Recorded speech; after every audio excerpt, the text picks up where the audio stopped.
Maria Garcia jumped up from her seat on the floor along the back wall, running to fling her arms around the man's thighs. Everyone else in the class turned at the commotion. Increíble. Apparently the hunk did belong here. To the usually subdued, adorable 5-year-old who joined the class in mid-September. At his daughter's screech of delight, the worried scowl vanished from the man's features. Relief and joy surged in.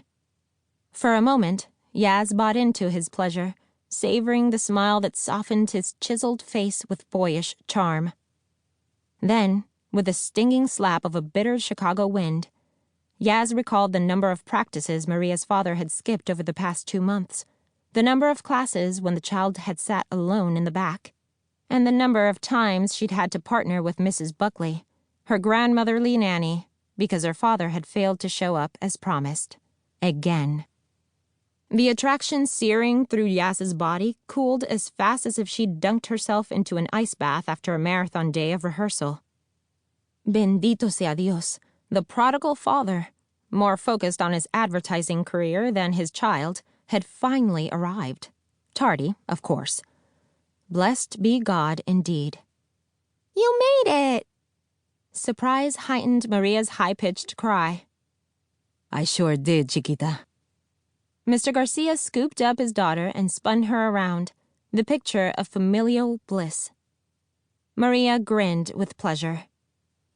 Still, Yaz couldn't stop remembering the hurt in the little girl's eyes over the past weeks because of her father's absences.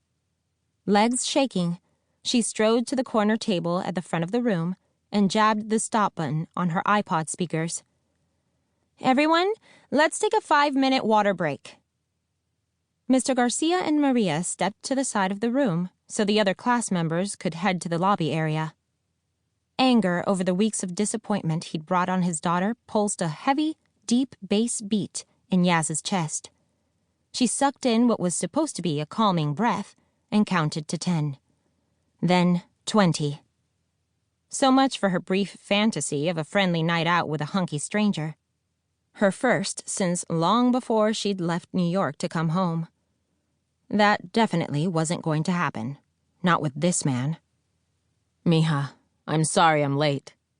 The trite words burned Tomas's lips with their insignificance.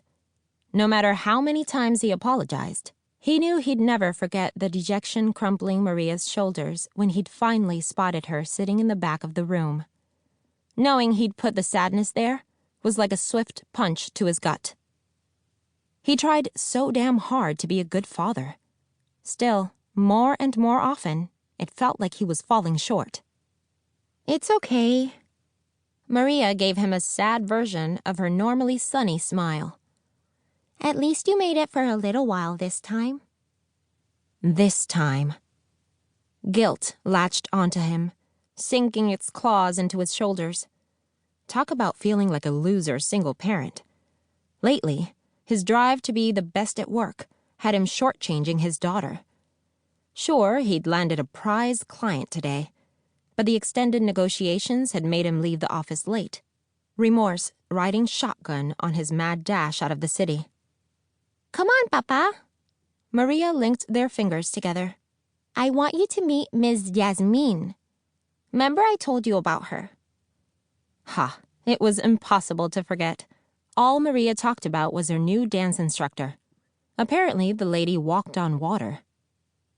Maria pointed to a tall, slender woman standing at a corner table up front. The previously crowded room and his anxiety over not being able to find Maria when he'd first arrived had to be the only explanation for his not noticing the beautiful instructor earlier. Now, there was no missing her. Ms. Yazmine's black hair was pulled back in a sleek bun low on her nape. On someone else, the style might have looked severe. On her, it accentuated her smooth forehead, high cheekbones, elegant neck, and sun-kissed olive skin. She wore a black figure-hugging spaghetti strap leotard with tights, and a short, filmy skirt fluttered over the thighs of her long, toned legs. Hands clasped, feet set in a dance position he couldn't name, Ms. Yazmine had him picturing a different kind of position altogether.